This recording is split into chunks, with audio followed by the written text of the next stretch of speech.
Wala po ako last week, na-miss ko kayo because hindi po ako nag-long weekend. No? Si Pastor naki-long weekend. Hindi, may trabaho po kami. We had a 4 days planning with the Board of Elders, which I'm part of Bulacan. So we planned not just for Marilao or Maykawayan. We planned for the whole Bulacan, the churches that we're gonna plant, the projects that we're gonna have, we're gonna do this 2025, the preaching, everything. So please keep on praying for Pastor Eric Fernandez and the leadership ng Bulacan as we continue to honor God and make disciples. But I've asked around a few people, ang galing daw ni Jade. Palakpakan natin si Jade. Yan. Sabi pa nung isang nag-comment, pwede na po kayong mag-retire, Pastor. Okay, sige, good job. Masaya ako doon. And I watched his video as well sa YouTube, so amazing. Can we flash again high five? Can we flash the high five? I want to invite the parents once more. I want to tell you a story. There was a school administrator, nagkikwento siya. Sabi niya, in one of the schools, no, grade 4, parents, grade 4, nahulihan na nagpapakita ng porn sa kanyang mga kaklase. Grade 4. And you would think na, ay, ano pa lang yan, My Little Pony pa lang pinapanood yan, and all. But this boy was doing it to his classmates. Kung anak mo yon, kung anak mo yung pinakitaan ng video na gano'n, and we did not train him what to do, most probably, he will watch. Eto na, pinatawag yung parent. Nung pinatawag yung parent, siya pa yung galit. Kasi in-explain, sabi, Tay, kasi yung anak niyo po nanonood ng porn. Diyos ko, yun lang naman pala. Sabing ganon. Pinatawag niyo pa ako dito, kala ko naman kung ano. Normal lang po yan sa panahon ngayon. So if you're not gonna believe that this is a battle that we have to fight together, my son is 9 years old. He's almost there. So we have to take this seriously. So parents, if you have kids na nandyan na sa age group na yan, really, let's register. So ang gagawin po natin, sabay po yon. Merong training for the parents here, and also the kids will be trained there sa Kids Church. So sabayan po tayo. And maybe you have a desire, wala po akong anak, pero may mga pamangkin po ako. I just wanna know, maybe you can also join. Right? So please register later. That's gonna happen this Saturday here at our Kids Church in connection with what shapes us. Kasi itong mga bagay na ito, sinishape tayo. And kaya nga tayo merong series na ganito because the doctrines are important for us to be shaped. And 6 weeks na tayong nagsishape. Tingnan mo yung katabi mo, na-shape na ba yan? Pambira naman, 6 weeks na sineshape yan pagka hindi pa yan na-shape. Ewan ko na lang. So shape na tayo. These are very important things. And today, we're gonna talk about mission. Sabihin nyo nga, mission. On the onset, this is not our mission. This is the mission of God. Okay? Missio Dei. Sabihin nyo nga, Missio Dei.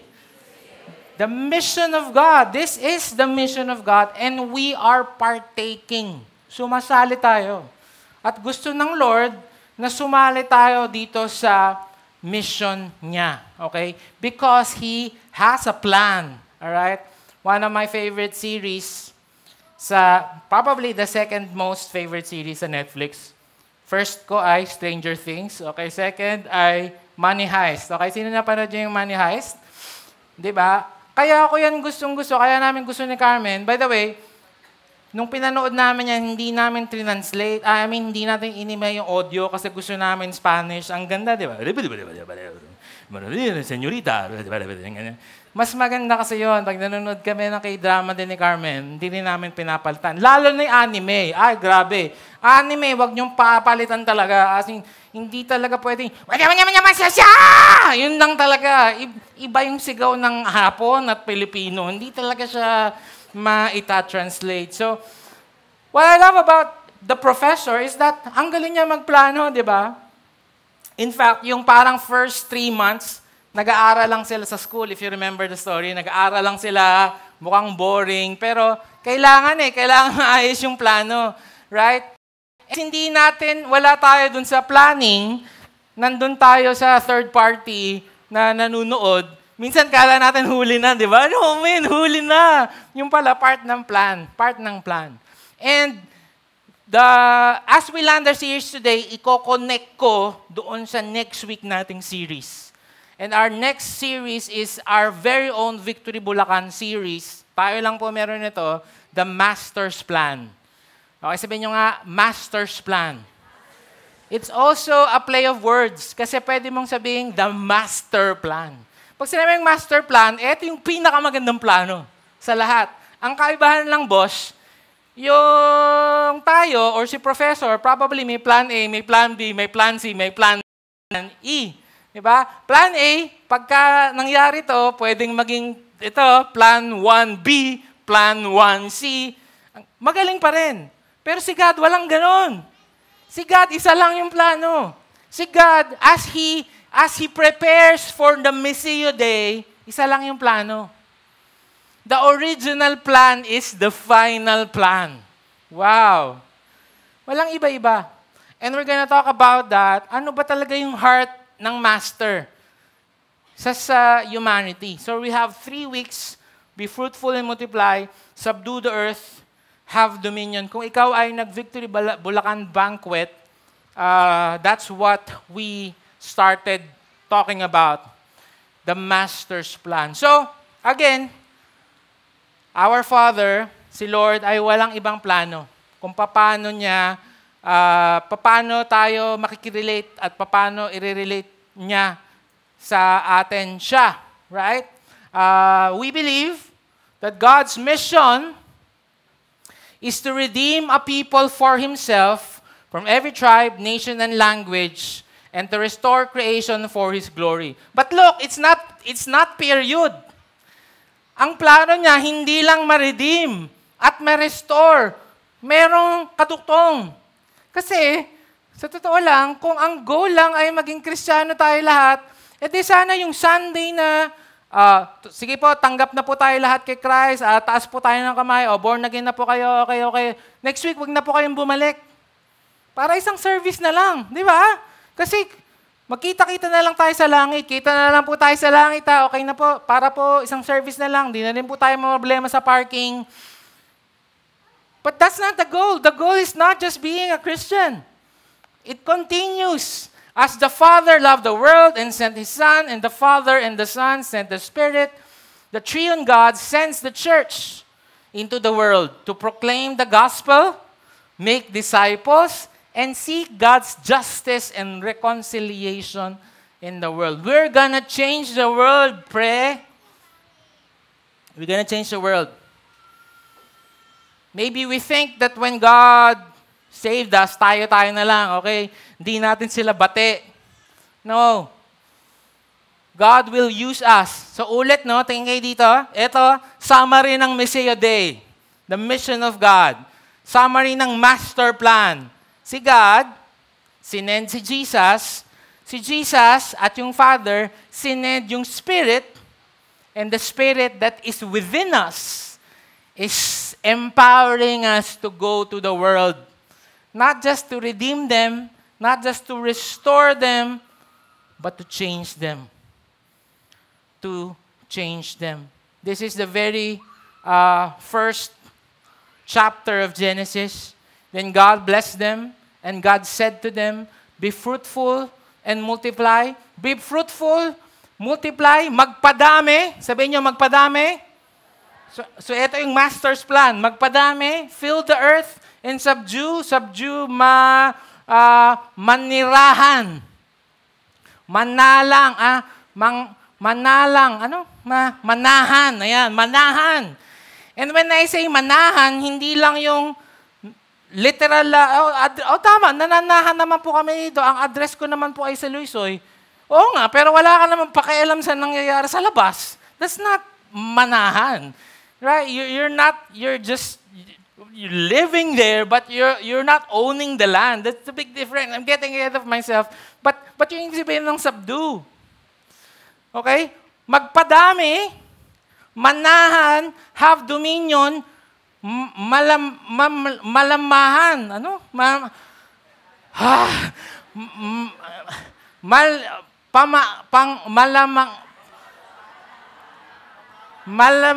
Gusto ko kasing gawing puro M lahat eh.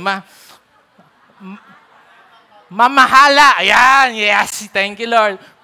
Mamahalaan. Mali pa rin tuloy. Dapat pamahalaan eh. Pero mamahala. Ayan. Ibig sabihin, ililid natin to. Dominion nga eh. Tayo dapat yung boss.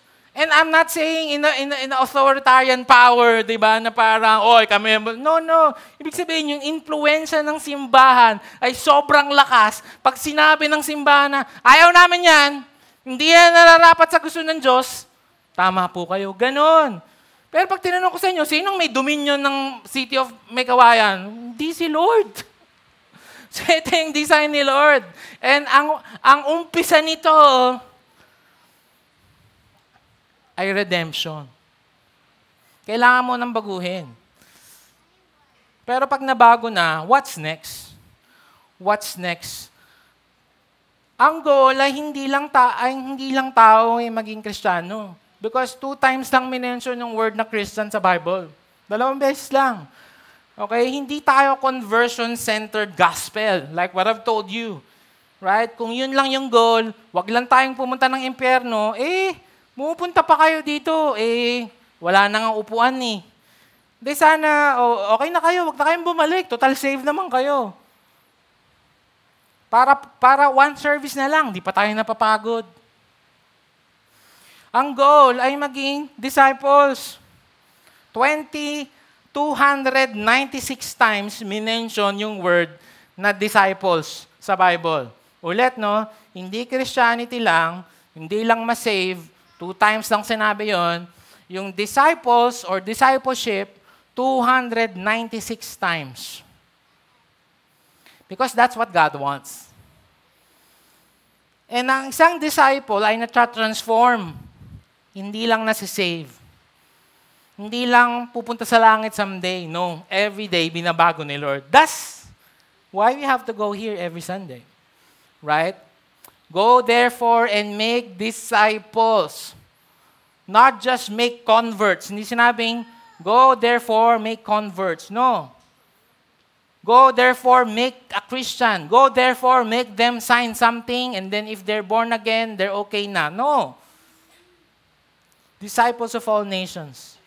Baptizing them in the Father and the Son and of the Holy Spirit. Meron akong 3 F na gustong iwanan sa inyo as we fulfill and partake the mission of God. Number 1, fish. Sabihin nyo nga fish or fishing. While walking by the Sea of Galilee, he saw 2 brothers, Simon, who is called Peter, and Andrew, his brother, casting a net into the sea. For they were fishermen, and he said to them, follow me, and I will make you fishers of men. Yung net dyan is what we call an amphiblestron. Yung amphiblestron looks like this. And as we partake in the missions of God, as we say yes to join the mission of God, dapat parang fisherman mindset. Ano ba ang isang fisherman? Patient yan. Intentional yan. Gigising yan ng maaga para mangisda. Kasi kung ikaw ay mangingisda, kung kailan mo lang gusto, malamang wala kang mahuli. Tama ba? Kasi dapat gabi. Yung lola ko po ay lumaking nagtitinda sa palengke.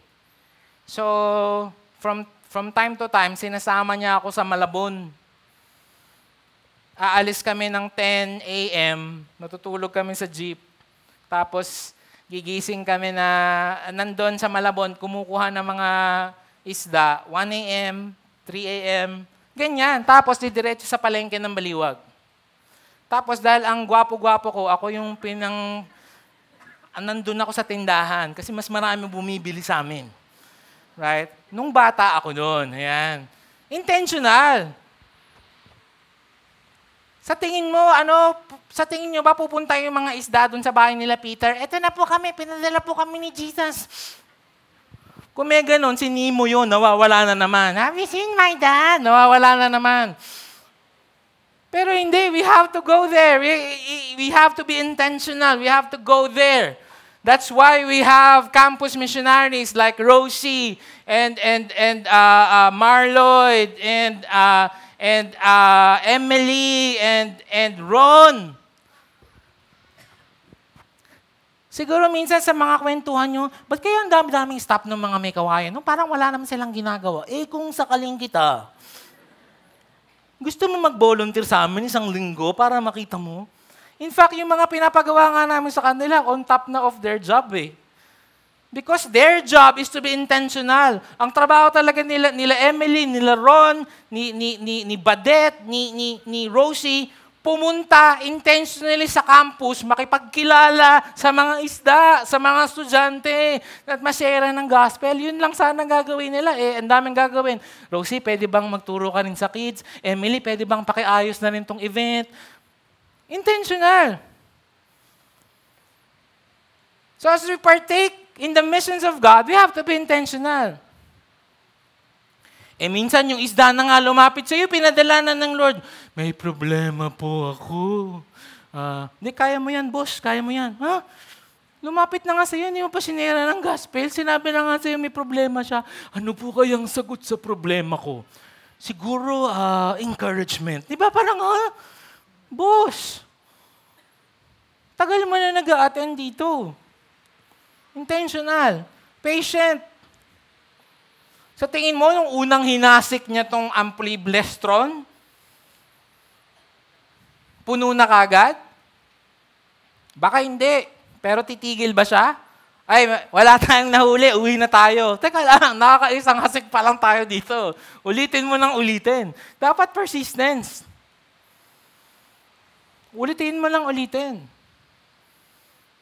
Kami rin, uulitin namin ng uulitin, di ba? Parents, kailangan ba na natin ipag-grabo ng purines? Pagdating sa Sabado, walang umattend. Nasabihin ko ba kala Eric, wag na natin gawin, nilalangaw tayo. Hindi, uulitin namin yon kasi kailangan yun. Patience, persistence, recurring, ulit. Gawin natin ulit. Bukas, gano'n na naman gagawin niya, yung fisherman. Gigising na naman siya ng madaling araw, pupunta na naman siya kung alam niya kung nasaan yung isda, at ihahasik niya ulit yan. Pwede siyang may mahuli, pwedeng wala, pero bukas, ulitin niya ulit. And it's for everyone. You know, the net,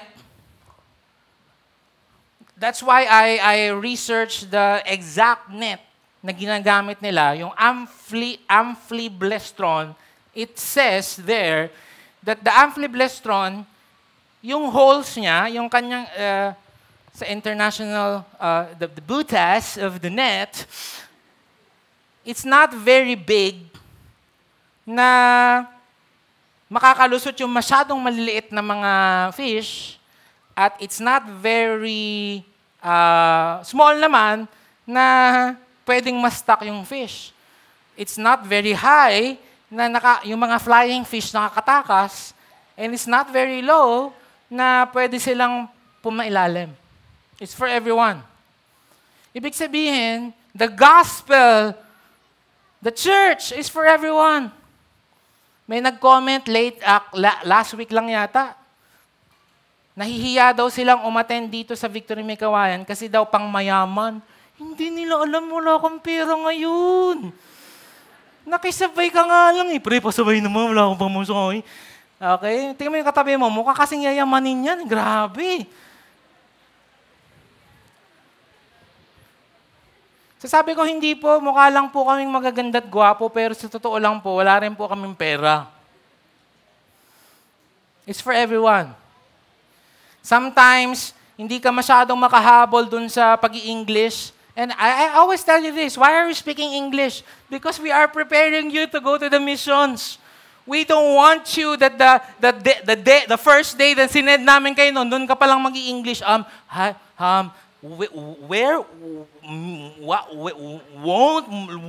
Di ba parang, no, so dito ka na mahirapan, dito ka na mag-adjust ng konti para pag sinend ka namin sa Dubai, or sa Turkmenistan, at sa North Korea, pag sinend ka namin doon, kaya mo makipag-converse. So this church, Victory Megawayan in all Christian churches is for everyone. Mayaman, mahirap, incheck, Hapon, Amerikano, may ipin, wala, kalbo, may buhok, may ngipin, maputi, maitim. It's for everyone. At isa ka doon sa na-fish. So the church is this net that catches all the fish. Part of the mission. Anong sabi niya kay Peter and Andrew? Sabi niya, go. I will make you fishers of men. Hindi lang sila yon. Hindi lang kami yon. Kayo din. Lahat tayo ay fisher of men. One of the two who heard John speak and followed Jesus was Andrew, Simon Peter's brother. He first found his own brother Simon and said to him, "We have found the Messiah," which means Christ. He brought him to Jesus. Sobrang na-excite si Andrew. Mas una niyang nakilala si Jesus. Mas una niyang nakilala. Umuwi siya, nagmamadali siya. Sabi niya, pre, tol. We found him. We found him. We found the Messiah. Tara. Pasimplihan lang natin tong first part, okay? First part, fishing. Pasimplihan lang natin. Just bring one.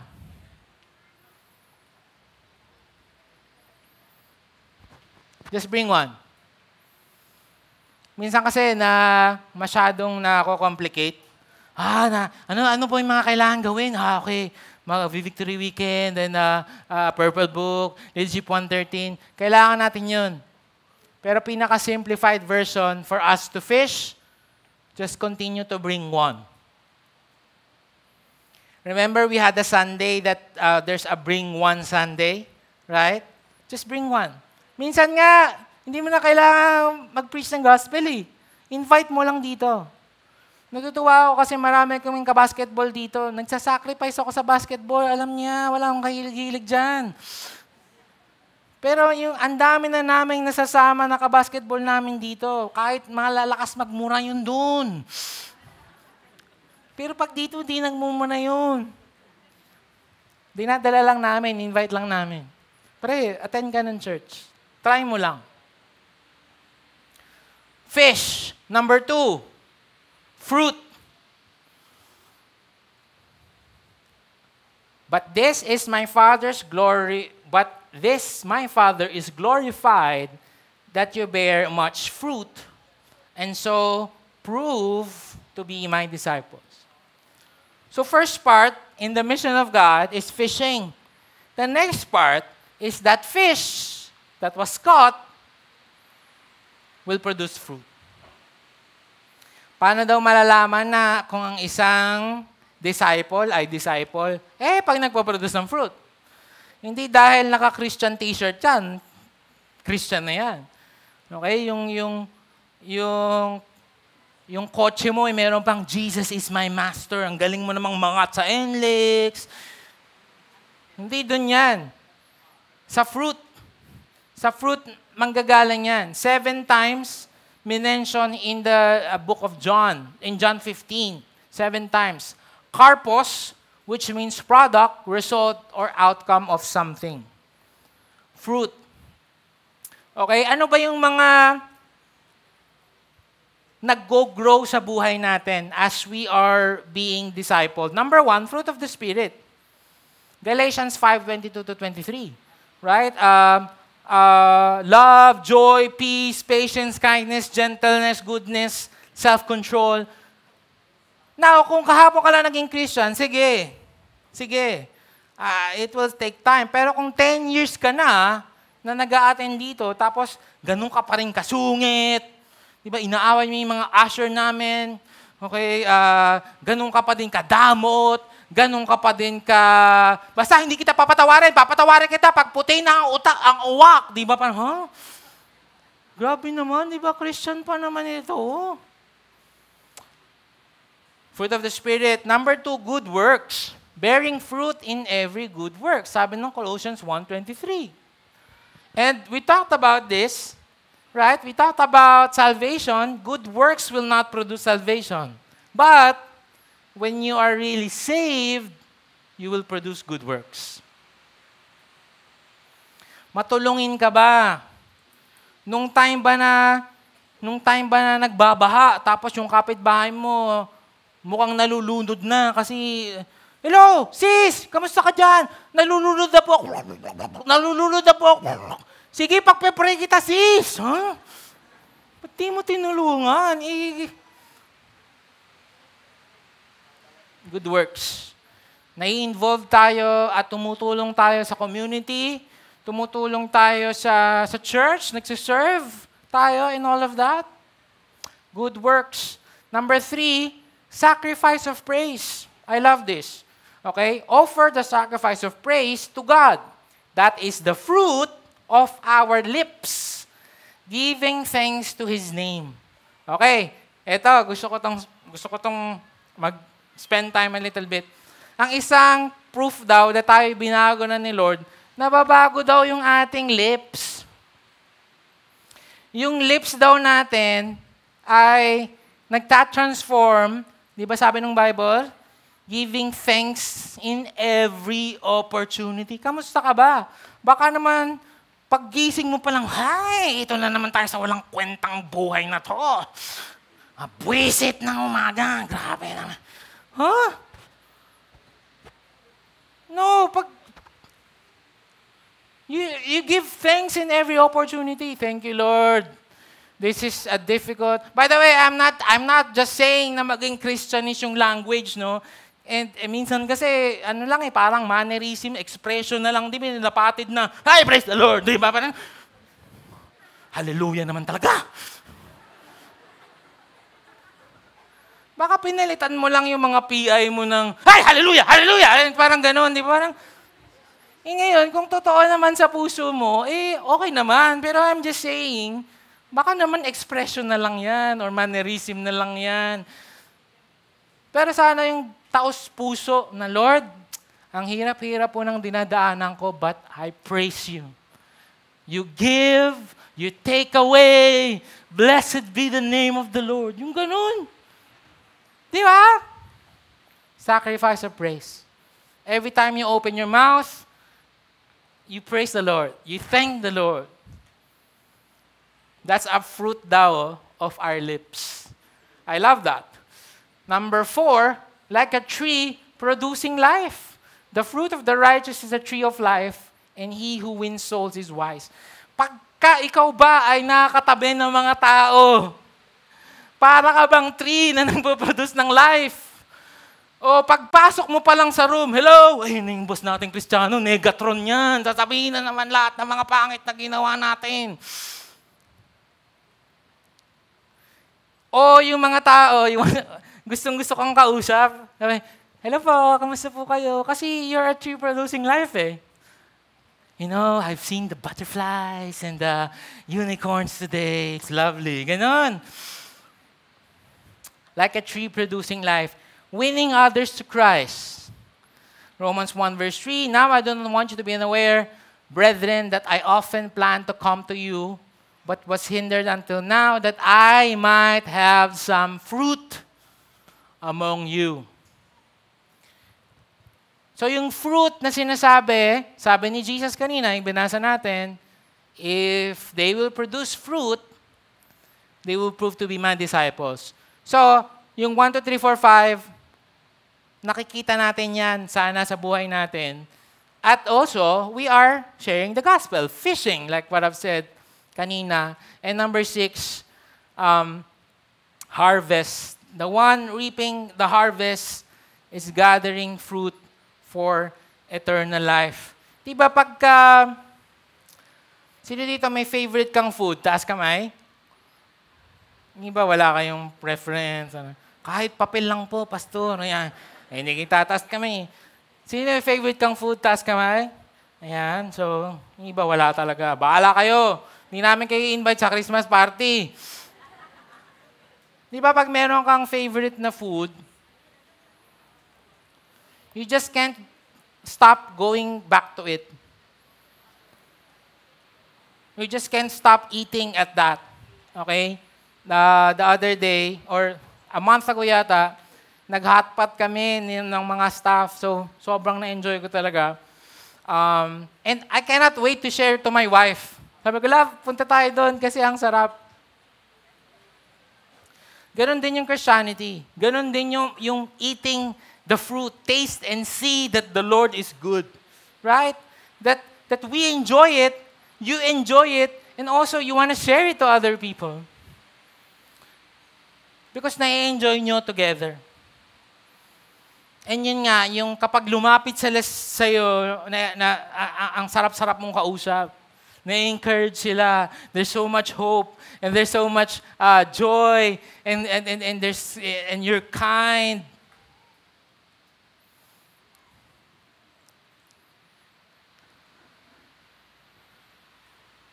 Kung ikaw ay nadi-discourage, Pastor, wala po akong fruit. Yung fruit ko po, juicy fruit lang. Bakit po ganun? Pasimplehin natin ulit. Di ba? Pinasimple ko kanina yung point 1. Hindi ko po nga po kabisado yung 1, 2, 3, 4, 5, yung sinabi kanina. Okay yun, sulat nyo. Tapos pag-prayan nyo. Pero ito lang talaga yung simplified version. Paano ka magpo-produce ng fruit? Just stay connected. Pwede bang sabihin natin sabay-sabay? 3, 2, 1, go. Just stay connected. Isa pa. 3, 2, 1, go. Just stay connected. Hindi ko yung inimbento. Si Jesus nagsabi noon. Sabi niya, I am the vine, you are the branch. Whoever abides, connects with me, and I in him, he will bear much fruit. Ayan o. For apart from me, you can do nothing. Thank you, Lord. Salamat po. Kasi hindi ko po kaya maging patient mag-isa. Just stay connected. Be connected to the vine. Always think that you are just a branch. Di ba? Punta ka mamaya dyan sa parking. May mga puno dyan. Baklasin mo yung branch. Huling ka ng guard. Pero, at least may picture ka. Diba, mamamatay na yung branch na yun. Kasi wala, disconnect na siya eh. Hindi mo kailangang pilitin, pre, boss. Hindi mo kailangang pilitin na mamunga. Oh, tama, gagawin ko yung 1, 2, 3, 4, 5. Pagpiprayan natin yan. Pero ang talagang goal, just stay connected. At kung hanggang ngayon, hindi ka pa rin connected, sana makonect ka na sa VG. Sana makonect ka na sa discipleship. Kasi you will really grow. We need each other. This is part of the mission of God. Again, not just to be saved, but be transformed. Be transformed to His likeness, to His heart, His value for the world. Number 3, yung iba na-excite, ang bilis ni Pastor ngayon. Yeah. Babawiin ko next week, okay? Number 3, there's a finality in all of this. The original plan, Genesis 1, is the final plan. The original plan is the final plan. Pag na-redeem niya na tayo lahat, what's next? Well, babalik tayo sa original plan.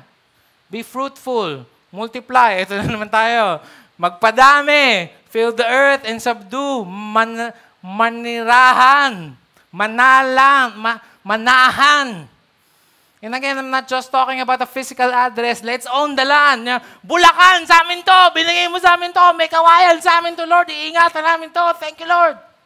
Dominion. Mag-lead. Mamahala. Over the fish of the sea, the birds of the air, and every living thing that moves of the earth. We are the salt and light. The problem is, because we live in an evil, depressing world, we don't want to be part of it. Ito, mag-election na naman. Hindi naman natin pwedeng laging hindi mag-take part. Ay nako, wala po talaga tayong mapipili sa mga yan.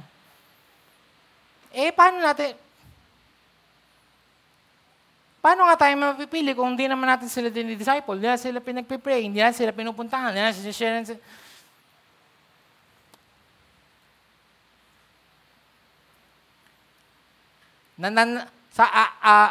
Nananahan tayo, di ba? Pero physical address mo lang yung feeling mong mananahan. So kaya every hapon, nagsisiga ka. Ay, nagsisiga kami, pastor, para malinis. Yung ozone layer, boss, sinisira mo. Lahat po ng plastic, nilalagay ko po lahat doon. Wala kang pakialam sa ozone layer. Wala kang pakialam sa global warming. Wala kang pakialam kung sinong presidente ng Amerika. It cannot be like that. Wala kang pakialam sa mga street children. Wala kang pakialam sa news. Wala kang pakialam na may nare-rape every month. Wala kang pakialam na may injustice, na may corruption. Hindi pwede. And I want to be honest with you, before I understood Christianity, it's like that parang we're in one big force field, bubble, na bahala kayo, basta kami bati ni Lord, magdusa kayo sa impyerno. Hindi Kasi babaguhin ni Lord tong mundo Babaguhin ni Lord yung gobyerno. Amen? Babaguhin ni Lord yung gobyerno. Kailan tayo magsisimula? Ngayon, simulan na natin.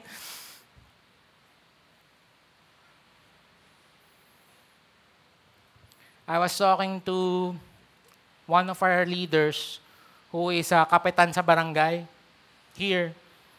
Sabi niya, tuwing nakikita ko siya, pinagpipray ko siya, sabi niya, pastor, ang hirap-hirap po talaga. Sobrang hirap po talaga. Sabi ko, I know. Alam ko sobrang hirap. But God has placed you there. We will continue to pray for you and your family. Kasi kung aalis ka dyan, paano natin mababago? We are the salt of the earth. But if salt has lost its taste, how shall its saltiness be restored?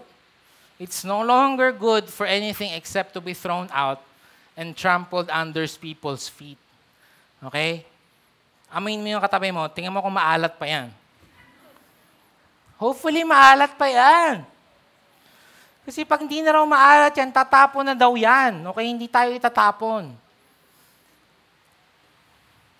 Sabi sa PCEC, 14% yung mga Kristiyano ng Pilipinas. 14%. Sobrang konti, right? 14%. Pero, I realized, when you're using the salt metaphor, 14% is already enough to change and to influence a part of meat. If you want to preserve the meat, 14% is already enough. If you want to put flavor in the meat, I think 14% is too much. Or else, magiging nilagang asin na may konting beef. Pero ba't hindi nababago yung Pilipinas? Alam niyo, totoo, yung 14% doon, baka hindi naman totoong Kristiyano. Sorry. Yung 14% doon, walang fruit. Si Jesus naman nagsabi, hindi naman ako, huwag kayong magalit. Sabi niya, to prove that you are my disciples, you have to produce fruit. Kaya hindi nababago. The mission of God, the Master's plan, and we'll talk about this more next week, is to change the nation. Not just do church. Kasi religion lang to. Ang sakit, kasi if you're not gonna be careful about this, babalik tayo ulit na yung Sunday ay relihiyon lang. Kailangan lang natin umattend. We will continue to be the salt and light of the nation. We will continue to honor God, make disciples. We will change the students. We will change the world. We will change the government. We will change the arts. We will change the sports and all of that. Let your kingdom come. Let your will be done on the city of Mengkawayan. I want to show you a video, and I already shared this to you that in partnership of Pure Bayanihan, we have selected families na, like what I've said, okay naman yung nagbibigay ng relief. But relief is just a band-aid. Right? Binaha kayo, wala kayong pagkain, o ito po, salamat po. That's good. That's the first step. But our goal, kung paano talaga mababago yung buhay nila, spiritually and physically and emotionally and intellectually, all aspects. So I want to show you this video, and I want to thank the Pure Bayanihan people for allowing us to partner with them, and because of that, we were able to change the lives of so many people. So let's watch this video.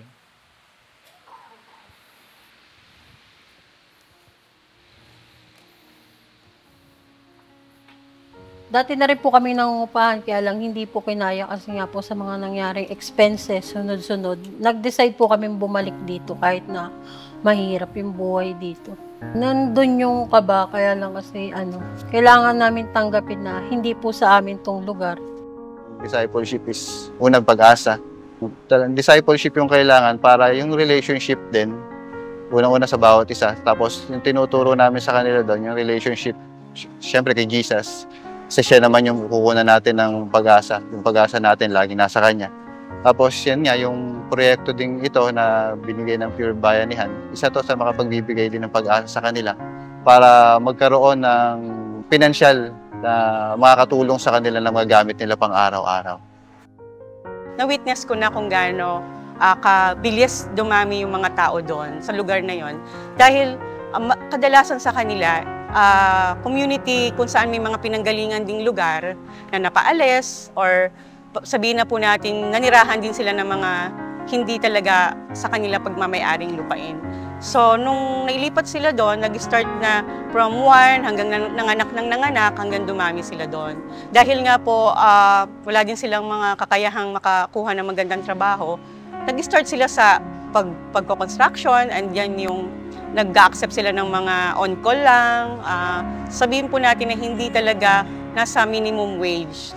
Yung sitwasyon din nila ngayon doon, pag umulan, tapos medyo malakas, tapos matagal, talagang binabaha yung lugar nila. O pag binaha, hindi sila makalabas, hindi sila makapagtrabaho kasi medyo malalim yung nagiging tubig doon. Kung sakaling dumating yung panahon na mapaalis sila sa bahay, tapos wala pa po silang permanenteng trabaho, maaari pong mapaghiwa-hiwalay po yung pamilya.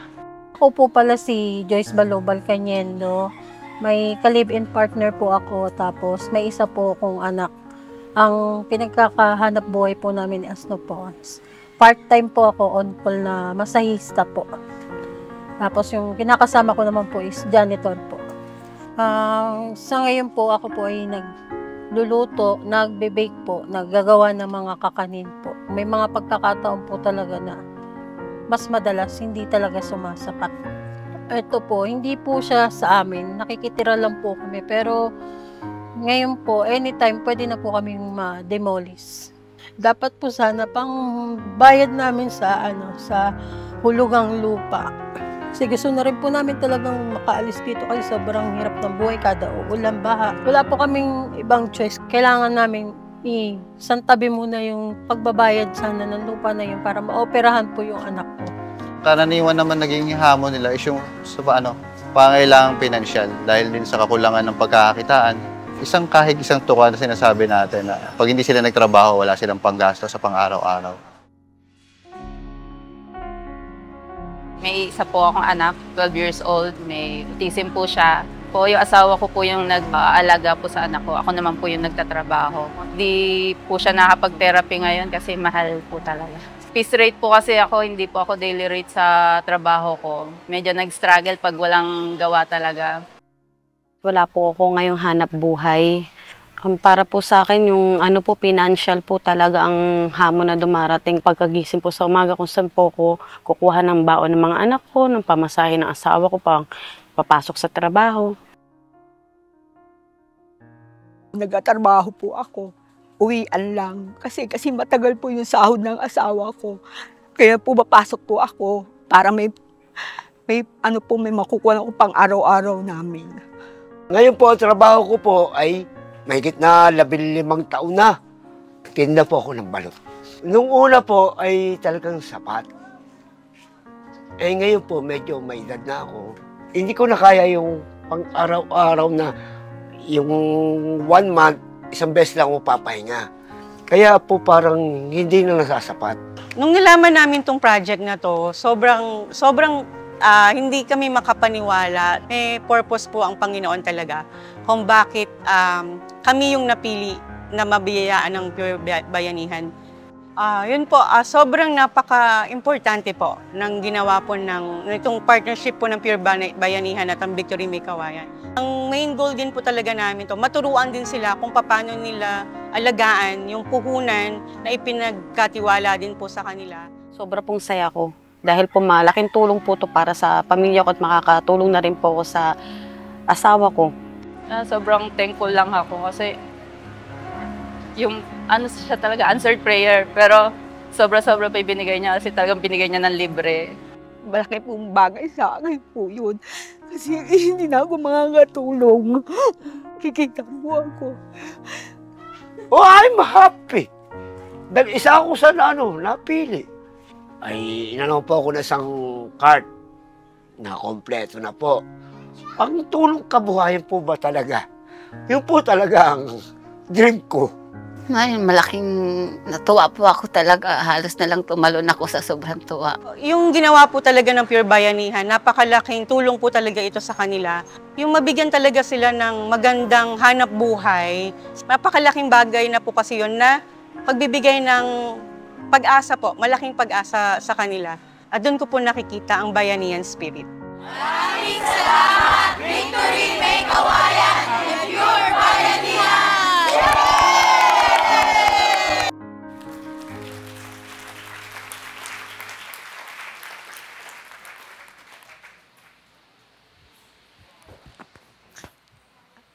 Ayaw pang pumanik na iya kasi I want to honor yung mga kasama po natin sa team. If you are going to them every week, yung mga leaders po natin, sila Kuya Edwin, sila Lynn. Can you stand up? Sila Rosie. Please stand up.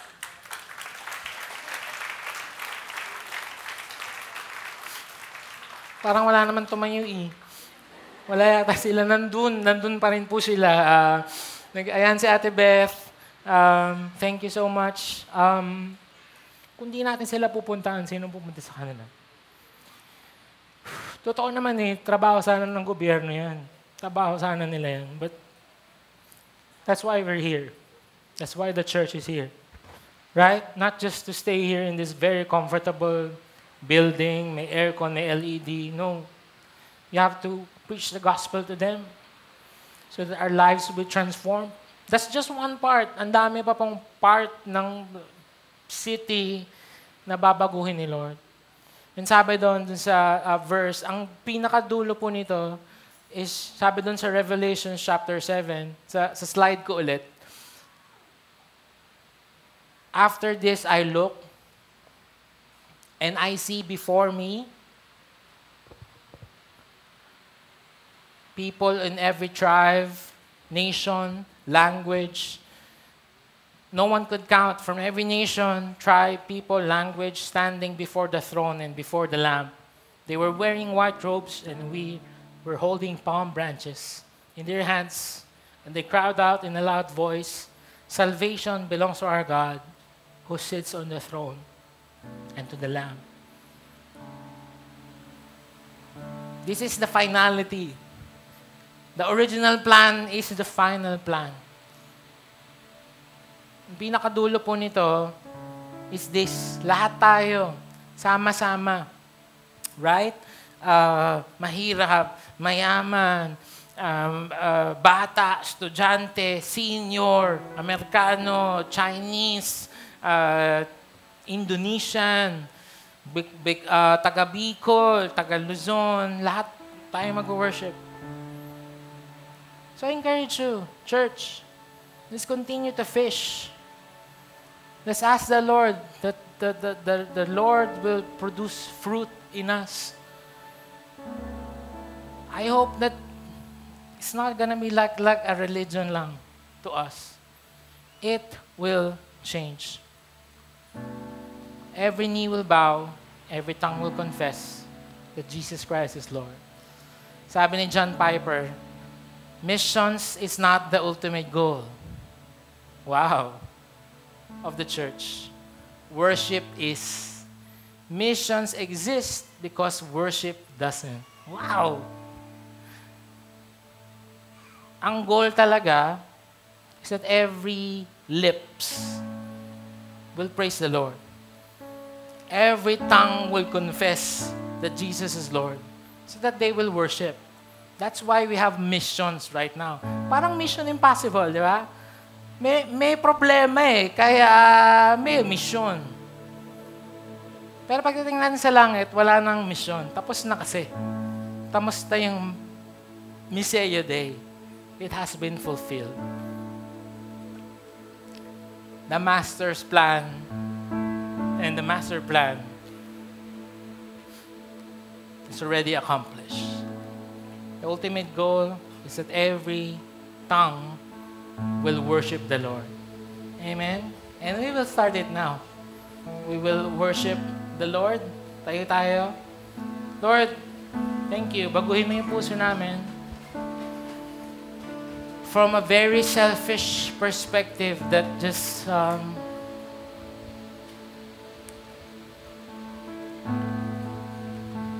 puro na lang kami. Puro na lang needs namin. Puro na lang pamilya namin.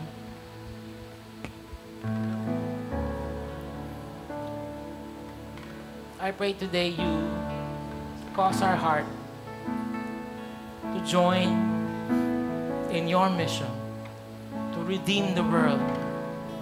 Not just redeem, transform the world.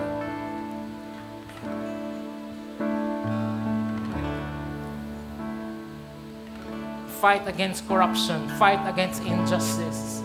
Help the poor, heal the sick. Proclaim the year of the Lord's favor. Thank you, Lord. Change our hearts today. Empower us as we go to the mission field.